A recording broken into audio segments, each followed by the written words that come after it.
সকালে শিশু প্রহরে শিশু কিশোরদের ভিড়ও ছিল চোখে পড়ার মতো।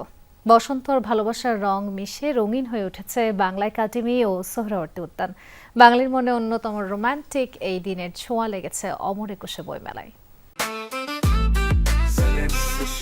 জেনেক্সে শিফট করো, লাইফকে লিফট করো।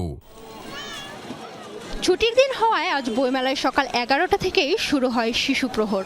নানা রঙে রঙিন ও বসন্তের সাজে সেজেছে বইমেলা। মুখরিত ছিল শিশু কিশোরদের আনাগোনায়। এবার বাংলা একাডেমির পক্ষ থেকে ব্যতিক্রমী আয়োজনও ছিল শিশুদের জন্য। পাপেট শো, চিত্রাঙ্কন ও আবৃত্তি প্রতিযোগিতার সাথে ছিল বুদ্ধিবৃত্তিক নানা আয়োজন।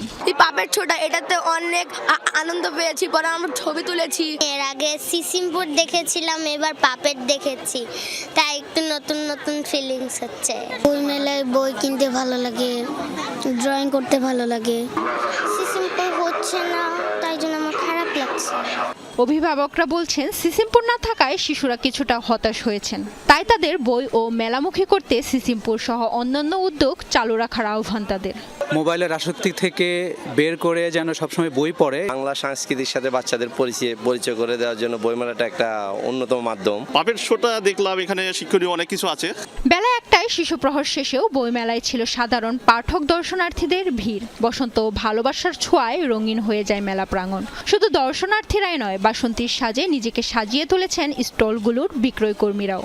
ভালোবাসা দিবস কম, বসন্ত পালন করতে চলে আসা। এবারেরটা একটু বেশি ভালো লাগছে, কারণ সবাই মিলে আসা। মনে অনেক কিছুতেই রাঙিয়ে আছে ফাল্গুন।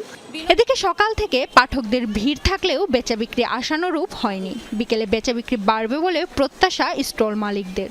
সকাল থেকে বিক্রি ভালো, আমরা আশা করি আরো ভালো হবে। বই কিনবে এবং ভালোবাসা এবং বসন্ত দিবস দুটোটাই আমাদের জন্য ভালো যাবে। আজ শবে বরাত থাকায় বইমেলা শেষ হবে সন্ধ্যা 7:30টায়। শনিবার ছুটির দিন, ঢাকা বিশ্ববিদ্যালয়ের ভর্তি পরীক্ষা থাকায় মেলা শুরু হবে দুপুর 2টায়। থাকবে না শিশু প্রহর। সৌরভী সায়দা, যমুনা নিউজ, ঢাকা।